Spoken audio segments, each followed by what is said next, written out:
And welcome back to our channel. Today will start maths workbook for class 9th। तो इसमें आज हम start करेंगे कार्यपत्रक 37। 36 तक हमने कंप्लीट कर लिया है। तो 37 में हमारी जो विषय वस्तु है वो रहेगी त्रिभुज, और जो अधिगम के बिंदु है उसमें है त्रिभुजों की भुजा भुजा भुजा सर्वांग समता। ठीक है, भुजा भुजा भुजा को क्या बोलते हैं? S S S, side side side. यदि एक त्रिभुज की तीनों भुजाएं दूसरी त्रिभुज की तीनों संगत भुजाओं के बराबर हो तो वो दोनों त्रिभुजें क्या होती है? सर्वांग सम होती है। बताया था ना कि सर्वांग समता का मतलब होता है कि एक त्रिभुज है, उसकी तीनों भुजाएं बराबर है दूसरी त्रिभुज की तीनों भुजाओं के। मतलब कि एक त्रिभुज की जो आकृति है वो दूसरी त्रिभुज की आकृति को पूरा पूरा कवर कर लेती है, पूरा पूरा ढक लेती है, तो वो दोनों त्रिभुजें क्या है? सर्वांग सम है। ठीक है, तो इसमें हमारा फर्स्ट क्वेश्चन है, देखिए त्रिभुज ABC और त्रिभुज DBC एक ही आधार BC पर बने हैं। ये क्या है? BC है। BC आधार पर क्या बनी है? BDC त्रिभुज बनी है। AB और ABC भी बनी है। ठीक है, ABC भी बनी और DBC भी बनी है। दोनों समद्विबाहु त्रिभुज इस प्रकार है कि A और D भुजा क्या है? B और C के एक ही ओर स्थित है। ठीक है, यदि AD को हम आगे बढ़ा रहे हैं, बढ़ाने पर BC को प्रतिच्छेद करे। अगर AD को आगे बढ़ा रहे हैं तो BC को प्रतिच्छेद करेगी। ऐसे आगे आगे बढ़ाते जाएंगे तो हमें क्या दर्शाना है कि जो त्रिभुज है ABD त्रिभुज ACD सर्वांग सम है, ये हमें बताना है। तो देखिए जो AB है वो किसके बराबर है? AC के है, क्योंकि समद्विबाहु त्रिभुज है। ठीक है, जो BD है वो किसके बराबर है? DC के है। मैंने ये लिखा है AB किसके बराबर है? AC के, और BD बराबर है DC के। यहाँ तक ठीक है। अब देखिए मैंने क्या लिखा है कि जो AD है वो किसके बराबर है? AD के बराबर है। AD क्योंकि एक उभयनिष्ठ है, ये कॉमन है, तो AD बराबर AD हो जाएगा। इसीलिए क्या है? सो या फिर अतः है, आप लिखना यहाँ पर त्रिभुज ABD बराबर है ACD के। ठीक है, ऐसे दूसरे वाला बताना ABP, तो ABP किसके बराबर है? ACP के। ये पूछा है भी, ये वाली जो त्रिभुज है वो क्या इसके सर्वांग सम है? तो इसमें भी हमें पता है कि AB किसके बराबर है? AC के समद्विबाहु त्रिभुज है। BP किसके बराबर है? PC के, क्योंकि जितना ये है उतना ये है।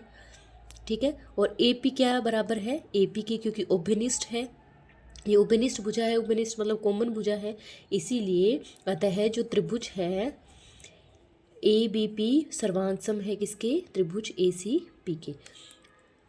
ठीक है, इसका आप स्क्रीनशॉट ले सकते हैं। अब हमारा नेक्स्ट क्वेश्चन है, देखिए एक त्रिभुज ABC की दोनों भुजाएं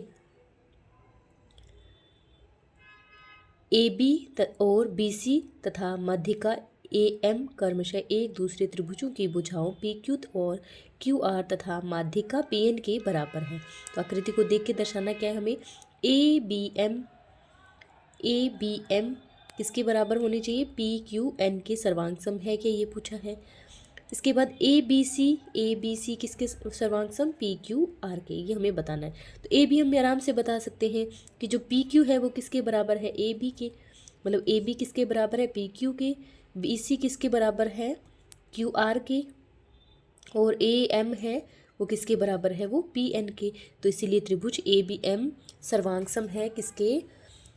APN के। ठीक है, नेक्स्ट है, देखिए थोड़ा सा क्लियर नहीं आ रहा है ना, ये हमारा क्वेश्चन यहाँ पे कंप्लीट हो गया है। ठीक है, तो मतलब ये हमारा कार्यपत्रक डन होता है 37, और अब हम स्टार्ट करेंगे कार्यपत्रक 38। इसमें हमारा वही सेम है, विषय वस्तु त्रिभुज है, और उसमें क्या था? भुजा भुजा की सर्वांग समता हमने देखनी थी 37 कार्यपत्रक में, और 38 कार्यपत्र में देखना है समकोण कर्ण भुजा सर्वांग समता। ठीक है, मतलब समकोण जो कोण बन रहा है, कर्ण होगी और भुजा होगी। मतलब R राइट एंगल, मतलब समकोण, कर्ण हाइपोटेनियस और भुजा साइड। यदि दो समकोण त्रिभुजों के कणों की लंबाई समान है, दो समकोण त्रिभुज है, उनके कर्णों की लंबाई मतलब ए बी बराबर ए सी है तो छोटी भुजाओं का एक युग्म लंबाई में समान है तो त्रिभुज सर्वांग सम होते हैं।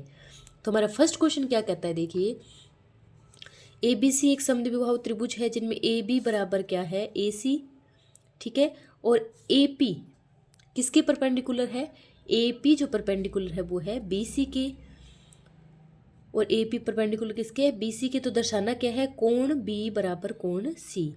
तो हमें ये तो पता है कि ए बी बराबर ए सी के है और ए पी किसके जो परपेंडिकुलर है किसके है बी सी के, ठीक है, क्योंकि समकोण त्रिभुज है। तो ए बी पी व ए सी पी में लंब कौन सा हो गया, उभयनिष्ठ कौन है, यहाँ पर कॉमन कौन है ए पी है, तो मैंने ये लिखा है। अतः ए बी पी व ए सी पी सर्वांग सम होंगे।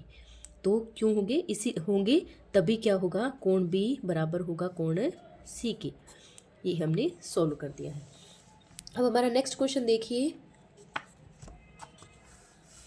दर्शाइए कि समकोण त्रिभुज में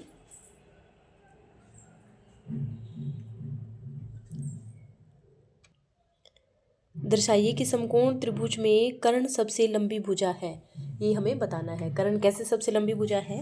तो कर्ण जैसे मैंने कोई एक त्रिभुज बना लिया है तो त्रिभुज में सबसे बड़े कोण की सम्मुख भुजा क्या होती है, सबसे जो बड़ा कोण है, सबसे बड़ा कोण यहाँ पे क्या है 90 डिग्री का। तो इसके सामने की जो भुजा है वो सबसे बड़ी होती है, देखो दिखने में भी दिख रही है और वैसे भी होती है। तो त्रिभुज में जो कोण ए कोण बी कोण सी किसके बराबर होता है 180 डिग्री के।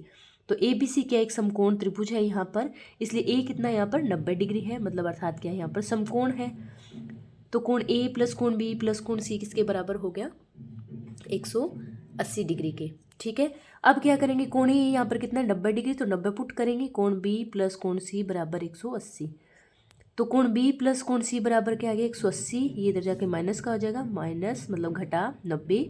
तो कोण बी प्लस कोण सी बराबर क्या आ गया 90 डिग्री। तो दोनों कोणों का योग जो बी और सी है, अतः कोण बी तथा सी दोनों का योग कितना है 90 डिग्री है।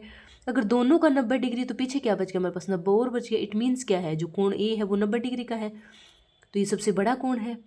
तो कोण ए क्या है सबसे बड़ा कोण है, और ए के जो सामने की भुजा है सी बी, मतलब ये सी बी क्या है यहाँ पर कर्ण है। तो कर्ण क्या है सबसे लंबी भुजा होगी, ये हमें सिद्ध करना था। तो इति सिद्धम, ये हमारी कार्यपत्रक डन होता है, वर्कशीट डन होती है 38। आगे की वीडियो को देखने के लिए चैनल से जुड़े रहें। Bye bye.